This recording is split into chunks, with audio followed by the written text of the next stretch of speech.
ഈ ആത്മാവിനെ കൊണ്ടുപോകും എന്നൊക്കെ പറഞ്ഞത് എല്ലാം കറങ്ങാൻ. കാരണം ഞാൻ മരിച്ച ഒരാളാണ്. എൻ്റെ ആത്മാവിനെ കൊണ്ടുപോയതാണ്. ഇത്രയും കാലം അലയുന്നതിനെയാണ് ദുരാത്മാക്കളായി അലയുന്നത്. അവർക്ക് ആത്മലോകത്തേക്ക് പ്രവേശിക്കാൻ സാധ്യമല്ല. ആത്മലോകം ലോകമുണ്ട്, ഇനി ഇതൊക്കെ ഉള്ളതാണ്. ചിലർക്ക് ചില ബ്ലാക്ക് മാജിക് കൊണ്ട് ബ്ലോക്കായി കിടക്കും. അതൊക്കെ ഉണ്ട്. നമ്മൾ ഈ കാണുന്ന ഇതൊക്കെ എന്തൊക്കെ ബ്ലാക്ക് മാജിക് കൊണ്ട് നമ്മുടെ രേഖകള് പിന്നെ കയ്യിൽ വ്യക്തമായി അറിയാം. കയ്യിലൂടെ അറിയാൻ പറ്റുമ്പോൾ വേറെ ഒന്നിലും അറിയാൻ പറ്റില്ല. ഈ കൂടോത്രം അല്ലെങ്കിൽ അത്തരത്തിലുള്ള കാര്യങ്ങൾ നമുക്ക് ചെയ്തിട്ടുള്ള കൈ നോക്കി അറിയാം. കയ്യിലറിയാം. അവർക്ക് നെഗറ്റീവ് കവചം വരും. എല്ലാവരും അവനെ വെറുക്കും. ഇവൻ നല്ലതെന്ന് പറഞ്ഞ് ചെയ്യുന്നതെല്ലാം ഇവന് ഓപ്പോസിറ്റ് ആയി തീരും. ചിലർ പറയും മരിച്ച ആളുകളുടെ ആത്മാക്കൾ നിങ്ങളുടെ കൂടെ ഉണ്ട് എന്നൊക്കെ പറയുന്നത്. ഞാൻ പറഞ്ഞ അത്തരത്തിലുള്ള കാര്യങ്ങളൊക്കെ എല്ലാം കയ്യിലറിയാം. മരിച്ച ആള് ഭാഗ്യരേഖ മങ്ങിക്കിടക്കുകയാണ്. ഭാഗ്യം വേണ്ടി, ഭാഗ്യം എന്ന് പറഞ്ഞാൽ ധനരേഖ, ധനമില്ല, ധനരേഖ മങ്ങിക്കിടക്കുകയാണ്. ഈ ധനരേഖ മങ്ങിക്കിടക്കുന്ന എന്ത് ചെയ്താലും രക്ഷപ്പെടില്ല. അപ്പൊ ധനരേഖ മങ്ങാൻ ഒരു റീസൺ കാണുമല്ലോ. ജ്യോതിഷം എന്ന മാതാവിന്റെ മൂത്ത പുത്രനാണ് ഹസ്തരേഖ. അപ്പൊ അമ്മ പറയുന്ന കാര്യത്തില് 100% അമ്മയിൽ നിന്ന് കിട്ടിയത് അമ്മയല്ല പാർട്ടാണ്. പക്ഷെ നമുക്ക് കണ്ടുപിടിക്കാനായിട്ട് എളുപ്പ വഴി എന്ന് പറയുന്നത് നമുക്ക് ഹസ്തരേഖയിലൂടെയാണ്. അത് എന്തുകൊണ്ടെന്ന് വെച്ചാൽ ഇന്നത്തെ സാഹചര്യത്തിൽ ഈ ഞാൻ പറഞ്ഞല്ലോ, ഈ വരുന്ന ജനനത്തിൻ്റെ പ്രശ്നങ്ങൾ, ഇതൊക്കെ ഇങ്ങനെയുള്ള പ്രോബ്ലംസ് ഉള്ളത് കൊണ്ട് ആണ് നമുക്ക് ഇപ്പോൾ ജാതകം നോക്കുമ്പോൾ അതാവും ഇതാവും എന്നൊക്കെ പറഞ്ഞ് നമ്മൾ ഒന്നും ആവാതെ പോകുന്നതിൻ്റെ മെയിൻ റീസൺ. അതുകൊണ്ടാണ് നമ്മൾ ഇതിനെ കൂടുതലായിട്ട് 100% നമുക്ക് വിശ്വസിക്കാൻ പറ്റും. അപ്പോൾ ഇത് കണ്ടിട്ട് നമ്മൾ ഇതിൽ തന്നെ നമുക്ക് ഉദാഹരണം ഭാഗ്യരേഖ മങ്ങിക്കിടക്കുകയാണ്. നമുക്ക് ഭാഗ്യം വേണ്ടി, ഭാഗ്യം എന്ന് പറഞ്ഞാൽ ധനരേഖ, ധനമില്ല, ധനരേഖ മങ്ങിക്കിടക്കുകയാണ്. ഈ ധനരേഖ മങ്ങിക്കിടക്കുന്ന എന്ത് ചെയ്താലും രക്ഷപ്പെടില്ല. അപ്പോൾ ധനരേഖ മങ്ങാൻ ഒരു റീസൺ കാണുമല്ലോ. ഈ റീസണെയാണ് നമ്മൾ പരിഹരിക്കുന്നത്. അതാണ് ഞാൻ പറഞ്ഞ രോഗത്തിന് മരുന്ന്. അപ്പോൾ ഇത് കണ്ടാലേ നമുക്ക് അവന് മരുന്ന് കൊടുക്കാൻ പറ്റുള്ളൂ. എന്താണ് അവൻ്റെ പ്രോബ്ലം? ചിലർക്ക് ചില ബ്ലാക്ക് മാജിക് കൊണ്ട് ബ്ലോക്കായി കിടക്കും. അതൊക്കെ ഉണ്ട്. നമ്മൾ ഈ കാണുന്ന ഇതൊക്കെ എന്തൊക്കെ ബ്ലാക്ക് മാജിക് കൊണ്ട് നമ്മുടെ രേഖകള് പിന്നെ കയ്യിൽ വ്യക്തമായി അറിയാം. കയ്യിലൂടെ അറിയാൻ പറ്റുമ്പോൾ വേറെ ഒന്നിലും അറിയാൻ പറ്റില്ല. ഈ കൂടോത്രം അല്ലെങ്കിൽ അത്തരത്തിലുള്ള കാര്യങ്ങൾ നമുക്ക് ചെയ്തിട്ടുള്ള കൈ നോക്കി അറിയാം. കയ്യിലറിയാം. അവർക്ക് നെഗറ്റീവ് കവചം വരും. പിന്നെ അവൻ ചെയ്യുന്നതെല്ലാം വിപരീതമാവും. എല്ലാവരും അവനെ വെറുക്കും. ഇവൻ നല്ലതെന്ന് പറഞ്ഞ് ചെയ്യുന്നതെല്ലാം ഇവന് ഓപ്പോസിറ്റ് ആയി തീരും. ചിലർ പറയും മരിച്ച ആളുകളുടെ ആത്മാക്കൾ നിങ്ങളുടെ കൂടെ ഉണ്ട് എന്നൊക്കെ പറയുന്നത്. ഞാൻ പറഞ്ഞ അത്തരത്തിലുള്ള കാര്യങ്ങളൊക്കെ എല്ലാം കയ്യിലറിയാം. മരിച്ച ആള് അല്ലെങ്കിൽ മരിച്ച ആള് എന്നുള്ളിടത്തല്ല, എല്ലാവരും മരിക്കുമല്ലോ. അത് ചിലപ്പോൾ സമാധി ആവാം, അല്ലെങ്കിൽ അവര് ഇവിടെ ജനിച്ചവരെല്ലാം മരിച്ചല്ലേ തീരുള്ളൂ. അത് ദുർമരണമാവാം, സാത്വികമായിട്ട് മരിക്കുന്നതാവാം, സ്വാഭാവിക മരണമാവാം. ഈ ദുർമരണങ്ങളാണല്ലോ നമ്മൾ പ്രേതം എന്ന് പറയുന്നത്. ദുർമരണം പ്രാപിക്കുന്നതിനെയാണ് പ്രേതം എന്ന് പറയുന്നത്. പ്രേതങ്ങൾ എന്ന് പറയുന്നത് അകാലത്തിൽ മരണപ്പെടുകയാണ്. അതായത് നമുക്ക് പറഞ്ഞിരിക്കുന്ന പീരീഡ് ആവാതെ നമ്മൾ പോകും. അതായത് ഒരു ജോലിയിൽ പറഞ്ഞിരിക്കുന്ന 60 വയസ്സ് വരെ സർവീസ് ചെയ്യണം ഗവൺമെൻറ് സർവീസിൽ, അല്ലെങ്കിൽ 56 വയസ്സ് വരെ സർവീസ് ചെയ്യണം. ഇവനെ ഒരു 40 വയസ്സിലെ ഇവൻ ജോലി രാജിവെച്ച് ഇറങ്ങും. അപ്പോൾ അവന് പിന്നെ ജോലിയില്ല. പിന്നെ അവൻ കൂടി ചെന്നാൽ അവരെ കയറ്റുപോകും? ഇല്ല, കയറ്റത്തില്ല. അവൻ ജോലി രാജിവെച്ചു. ഇതുപോലെ വരുന്നതാണ്. നമുക്ക് 80 വയസ്സ് വരെ ആയുസുണ്ട്. നമ്മളൊരു 45 വയസ്സിൽ ആത്മഹത്യ ചെയ്തു, അല്ലെങ്കിൽ 45 വയസ്സിൽ ആക്സിഡൻറ്റിൽ മരണപ്പെട്ടു. അപ്പോൾ ഇങ്ങനെ വരുന്ന ആത്മാക്കൾ ചിലപ്പോൾ ഈ പീരീഡ് ആവാതെ നമുക്ക് പോകാൻ പറ്റില്ല. ഇത്രയും കാലം അലയുന്നതിനെയാണ് ദുരാത്മാക്കളായി അലയണേ. അവർക്ക് ആത്മലോകത്തേക്ക് പ്രവേശിക്കാൻ സാധ്യമല്ല. ആത്മലോകം ലോകമുണ്ട്, ഇനി ഇതൊക്കെ ഉള്ളതാണ്. ഈ ആത്മാവിനെ കൊണ്ടുപോകും എന്നൊക്കെ പറഞ്ഞത് എല്ലാം കറങ്ങാൻ. കാരണം ഞാൻ മരിച്ച ഒരാളാണ്. എൻ്റെ ആത്മാവിനെ കൊണ്ടുപോയതാണ്. അതുകൊണ്ട് വേറൊരാൾ പറഞ്ഞു തരേണ്ട ആവശ്യമല്ല എനിക്ക്. ഇതൊക്കെ ഉണ്ടോ, ഇതൊക്കെ ഇല്ലേ, ഇതൊക്കെ ഇല്ല ഉണ്ട് എന്ന് പറഞ്ഞാൽ അനുഭവം ഇല്ലാത്തവരാണ്. ഇപ്പം ബ്ലാക്ക് മാജിക്ക് ഉണ്ട് എന്ന് പറയണമെങ്കിൽ ബ്ലാക്ക് മാജിക്ക് ഉള്ള ആളുകളുമായി സഹകരിച്ചിട്ടുള്ള അറിവ് വെച്ചിട്ടാണ് ഞാൻ പറയണേ. അത് മാറ്റിയപ്പോൾ ഉണ്ടായ അവരെ മാറ്റങ്ങൾ. അപ്പം ബ്ലാക്ക് മാജിക്ക് അങ്ങനെ ഏറ്റിട്ടില്ലാത്ത ഒരാളിന് ധൈര്യമായിട്ട് പറയാം ഇതൊന്നുമില്ല. കാരണം ഉണ്ടെങ്കിൽ എനിക്കറിയും ചെയ്യട്ടെ. അങ്ങനെ എല്ലാവർക്കും എല്ലാം കേൾക്കണമെന്നൊന്നുമില്ല. നമ്മളെ പ്രൊട്ടക്റ്റ് ചെയ്യുന്ന ഏതെങ്കിലും ശക്തി ഉണ്ടെങ്കിൽ നമുക്ക് വേറെ ഇപ്പം നേരത്തെ പറയും ഈ പറഞ്ഞ ആൾക്കെല്ലാം ബ്ലാക്ക് മാജിക്ക് ചെയ്തുകൂടി എന്നൊക്കെ ചോദിക്കാം. പക്ഷെ അവരെ പ്രൊട്ടക്റ്റ് ചെയ്യുന്ന ആളുണ്ട്. അവർക്ക് പോസിറ്റീവ് കവചമുണ്ട്. അതാണ് ഞാൻ ഓറ എന്ന് പറഞ്ഞത്. പോസിറ്റീവ് ഓറയുണ്ട്.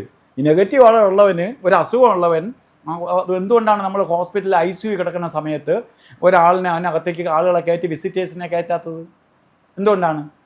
അവൻ അശക്തനായി കിടക്കുകയാണ്. അവന് ചെറിയ ഒരു ജലദോഷം ഉള്ളവൻ കയറിയാൽ പോലും ജലദോഷം പിടിക്കും. അതുകൊണ്ടാണ് അതിനകത്ത് കയറ്റാത്തത്. കാരണം അല്ലാതെ നല്ല ആരോഗ്യമുള്ളവൻ്റെ അടുത്ത് ഇപ്പോൾ ഒരു ജലദോഷമുള്ളവെന്ന് പറഞ്ഞാൽ അവനൊന്നും ബാധിക്കത്തില്ല. അതുകൊണ്ടാണ് അവിടെ ഹോസ്പിറ്റലിനകത്ത് നിർബന്ധമായും വിസിറ്റേഴ്സ് അനുവദിക്കാതെ അവർ ഇറക്കി വിടുന്നത്. ഇതുപോലെയാണ് നല്ല പോസിറ്റീവ് ഉള്ളവന് ഏക്കത്തില്ല, നെഗറ്റീവ് എനർജി ഉള്ളവന് പെട്ടെന്ന് നെഗറ്റീവ് ആക്കും. ചില ഉദാഹരണം പറഞ്ഞാൽ ചില ഒരു ഫംഗ്ഷന് പോയി, നല്ല സ്ത്രീകൾ അത്യാവശ്യം ഒരുങ്ങി ഒക്കെ ഫംഗ്ഷന് പോകും, പോയിട്ട് തിരിച്ചു വന്ന് തലവേദന എടുത്ത് തലവേദന കിടക്കും. മിക്കവാറും ആശുപത്രിയിൽ കൊണ്ടുപോകും, പെയിൻ കില്ലറൊക്കെ കൊടുത്ത് 2 ദിവസം അവിടെ കിടക്കും. എന്തുകൊണ്ടാണ്? കണ്ണേറെന്നല്ല, അവർക്ക് നെഗറ്റീവ് എനർജി പെട്ടെന്ന് ആഗിരണം ചെയ്യും. അവരെ പല രീതിയിൽ ആളുകൾ വീക്ഷിക്കും. വീക്ഷിക്കുന്ന സമയത്ത് നെഗറ്റീവ് കയറയാണ്, അല്ലാതെ കണ്ണേറ് കമ്പയർ എന്നൊക്കെ പറയണതല്ല. അവരിലെ പോസിറ്റീവ് എനർജി കുറവാണ്. എങ്കിൽ പിന്നെ ഈ സിനിമ നടിമാരൊന്നും സുന്ദരിമാരല്ലേ, അവരൊക്കെ പോയി ഷൂട്ടിങ് കഴിഞ്ഞ് വന്നിട്ട് തലവത്തിന് കിടക്കുന്നില്ലല്ല. എന്തോ ഇവർ മാത്രം ഒരു കല്യാണത്തിന് പോയിട്ട് വന്ന് തലവത്തിന് കിടക്കണം, ഒരു ഫംഗ്ഷന് പോയിട്ട് വന്ന് തലവത്തിന് കിടക്കണം. അപ്പോൾ എന്തെന്ന് വെച്ചാൽ അവരിലെ പോസിറ്റീവ് എനർജി ഉണ്ട്, അവരിൽ ഇത് യാക്കൂല. ഇവരിലെ നെഗറ്റീവ് എനർജി ആയതുകൊണ്ട് ഇവരിൽ പെട്ടെന്ന് ഇത് ക്യാച്ച് ചെയ്യും. ഇതെല്ലാം നമുക്ക് മാറ്റാം, ഇതൊക്കെ നമുക്ക് മാറ്റാൻ പറ്റും. മഹർഷിവര്യന്മാർ ഇതൊക്കെ ഉണ്ടാവുമെന്നും ഇതൊക്കെ വരുമെന്നും ഇതിനെയൊക്കെ എങ്ങനെ അതിജീവിച്ച് പോകാമെന്നും. ഇപ്പോൾ ചിലപ്പോൾ നമ്മളിൽ നിൽക്കുന്ന ഓറ നെഗറ്റീവ് പോസിറ്റീവ് ഓറയായിരിക്കും, പോസിറ്റീവ് കുറവായിരിക്കും. ഇതിനെ നമുക്ക് പ്രാണായാമത്തിലൂടെയും മറ്റു കാര്യങ്ങളിലൂടെയും ഒക്കെ പോസിറ്റീവ് കൂട്ടി നല്ല പ്രകാശിപ്പിക്കാം. മനസ്സിലായില്ലേ? ഇതൊക്കെ ചെയ്യാൻ പറ്റും. ഈ ഉണ്ടോ ഇല്ലയെന്ന് അറിഞ്ഞാലല്ലേ നമുക്ക് ചെയ്യാൻ പറ്റുള്ളൂ. ഇപ്പോൾ പലരും കൊണ്ടുവച്ചിട്ട് മെഡിറ്റേഷൻ ചെയ്യുക, അത് ചെയ്യുക, ഇത് ചെയ്യാമെന്ന് പറയും. കാരണം യവനിൽ നിൽക്കുന്ന നെഗറ്റീവ് മാറ്റാതെ ഇത് ചെയ്താൽ ഇത് കണ്ടിന്യൂ ചെയ്യാൻ പറ്റില്ല.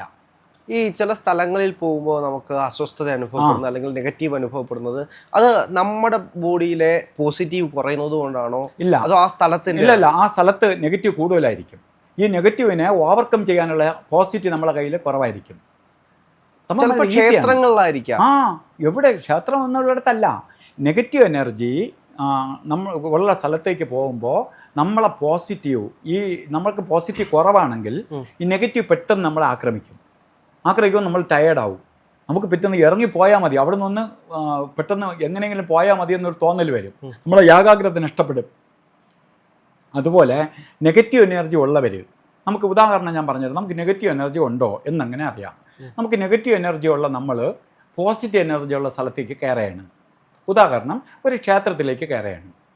നല്ല പോസിറ്റീവ് ആയിട്ടുള്ള ക്ഷേത്രം. പോസിറ്റീവ് എന്ന് വെച്ചാൽ നിത്യപൂജയുള്ളതും ഒന്നിലധികം പ്രാവശ്യം ദീപാരാധനയൊക്കെ നടക്കുന്നതുമായിട്ടുള്ള ക്ഷേത്രത്തിലാണ് പോസിറ്റീവ് എനർജി കൂടുതലുള്ളത്.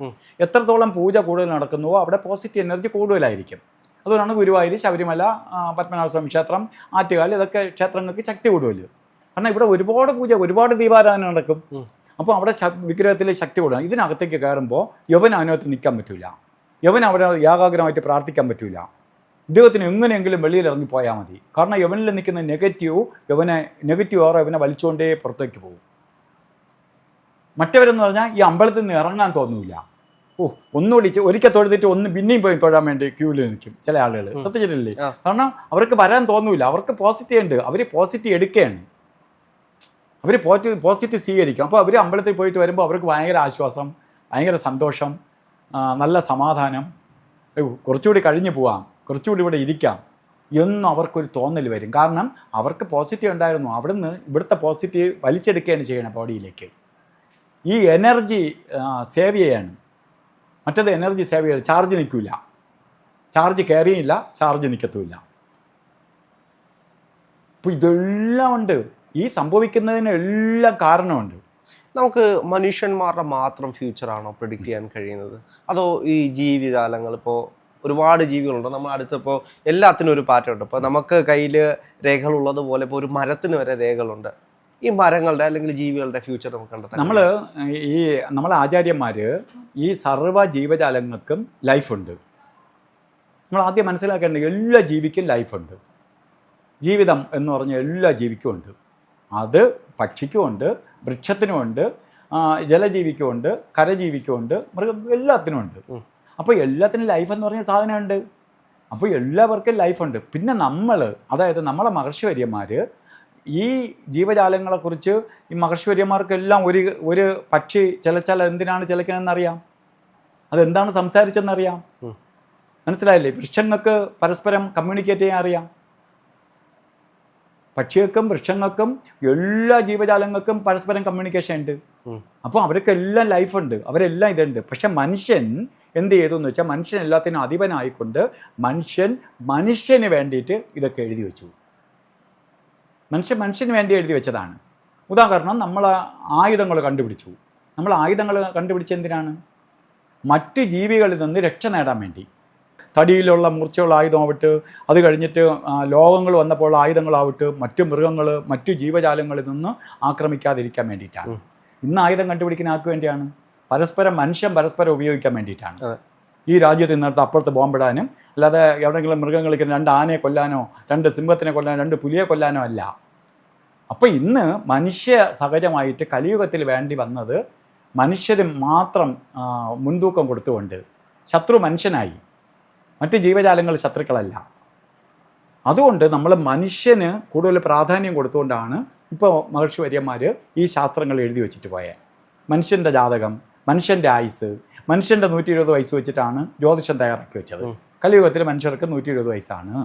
അതിന് മുമ്പൊക്കെ ഒരുപാട് കാലം ജീവിച്ചിരുന്നു. കാരണം ശ്രീകൃഷ്ണൻ തന്നെ 126-ാമത്തെ വയസ്സിലാണ് മാവിൻ്റെ വരെ കയറിയിരുന്നത്. 90-ാമത്തെ വയസ്സിലാണ് 18 ദിവസം വെള്ളം പോലും കുടിക്കാതെ ശരിക്കും അർജുനനെ തേരാളിയായത്. കാരണം അറിയാമല്ലോ, ആ തേരിൽ നിന്ന് താഴെ ഇറങ്ങിയ തേര് കത്തിപ്പോവും. അപ്പോൾ 18 ദിവസം താഴെ ഇറങ്ങാൻ പറ്റില്ല. അപ്പോൾ 18 ദിവസം 90-ാമത്തെ വയസ്സിൽ, ഇന്ന് 90 വയസ്സുള്ള ഒരാളിനെ ഈ തേരിൽ പിടിച്ച് കയറ്റാൻ പറ്റൂല. കയറ്റിയാൽ തന്നെ എത്ര സമയം അവിടെ ഇരിക്കും? ഇപ്പോൾ 126-ാമത്തെ വയസ്സ്. ഇന്ന് നമുക്കൊരു മാവിൻ്റെ വരെ കയറി ഇരിക്കാൻ പറ്റുമോ? ഇല്ല, പറ്റത്തില്ല. അപ്പം ഭഗവാൻ അത്ര ഹെൽത്തി ആയിരുന്നു. അന്നത്തെ ആളുകളെ ഞാൻ കാര്യം പറഞ്ഞത്. ഇന്ന് ആളുകൾ ആയുസ് ഉണ്ടെങ്കിൽ പോലും, ഒരുപാട് കാലം ജീവിച്ചിരിക്കുന്നുണ്ടെങ്കിൽ പോലും ആളുകൾ ഹെൽത്തി അല്ല. കാരണം എല്ലാവരും സുഖലോലുപരാണ്. ആരും കഠിന അധ്വാനികളല്ല. പിന്നെ മെയിൻ റീസൺ അതാണ്. ഞാൻ നോക്കിയെടുത്തോളം ഏറ്റവും വലിയ റീസൺ എന്തെന്ന് വെച്ചാൽ ഞാനടക്കം നമ്മളെല്ലാം ജോലി ഒരുപാട് ചെയ്യുന്നുണ്ട്. എല്ലാം ബ്രെയിൻ വർക്കാണ് ചെയ്യുന്നത്, ഫിസിക്കൽ വർക്കില്ല. അപ്പോൾ നമ്മൾ വെയിൽ കൊള്ളുന്നില്ല, നമ്മൾ വെയിലത്ത് നടക്കുന്നില്ല, വേർക്കുന്നില്ല, എക്സസൈസ് ഇല്ല. പിന്നെ നമുക്ക് വേണമെങ്കിൽ ജിമ്മിൽ പോവും, മറ്റേത് പോവും. അത് പോയി കുറേ ജിമ്മിലൊക്കെ പോയി കുറേ വേർപ്പ് ചാടിച്ച് കളഞ്ഞിട്ട് പോയി നോൺ വെജിറ്റേറിയനൊക്കെ വലിച്ച് തിന്ന് ഈ എടുത്ത് കളഞ്ഞതിൻ്റെ 3 ഇരട്ടി കയറ്റി കൊണ്ടുവരും. അങ്ങനെ കയറ്റി വയ്ക്കുന്നതുകൊണ്ടാണ് നേരത്തെ രോഗിയായി പോണത്.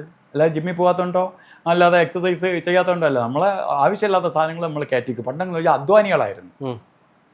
അപ്പോൾ ഇതെല്ലാം ഇപ്പോൾ നേരത്തെ ചോദിച്ച പോലെ എല്ലാ ജീവജാലങ്ങൾക്കും ജീവിതമുണ്ട്. ജീവിതമാണല്ലോ നമ്മളെ ജീവിതം കണ്ടുപിടിക്കാനാണല്ലോ നമ്മളെ ജീവിതം എങ്ങനെയെന്നാണല്ലോ നമ്മളെ സബ്ജക്റ്റ് തന്നെ. ആ ജീവിതം എല്ലാ ജീവജാലങ്ങൾക്കും ഉണ്ട്. അതുകൊണ്ട് ഒരു ചോദ്യം കൂടെ, 5 ലക്ഷം പേരുടെ ജാതകം നോക്കി എന്ന് പറഞ്ഞു. ഇത് ഒരു സാധാരണ മനുഷ്യന് 5 ലക്ഷം പേരുടെ ജാതകം എങ്ങനെ നോക്കാൻ കഴിയും? കാരണം സമയം വെച്ച് പോലും നമ്മൾ നോക്കിക്കഴിഞ്ഞാൽ 5 ലക്ഷം പേരെ നമ്മൾ അടുത്തേക്ക് കിട്ടുക, അവരുടെ കൈ നോക്കുക, അല്ലെങ്കിൽ ജാതകം നോക്കുക, അതും അങ്ങയുടെ ഒരു പ്രായം വെച്ച്.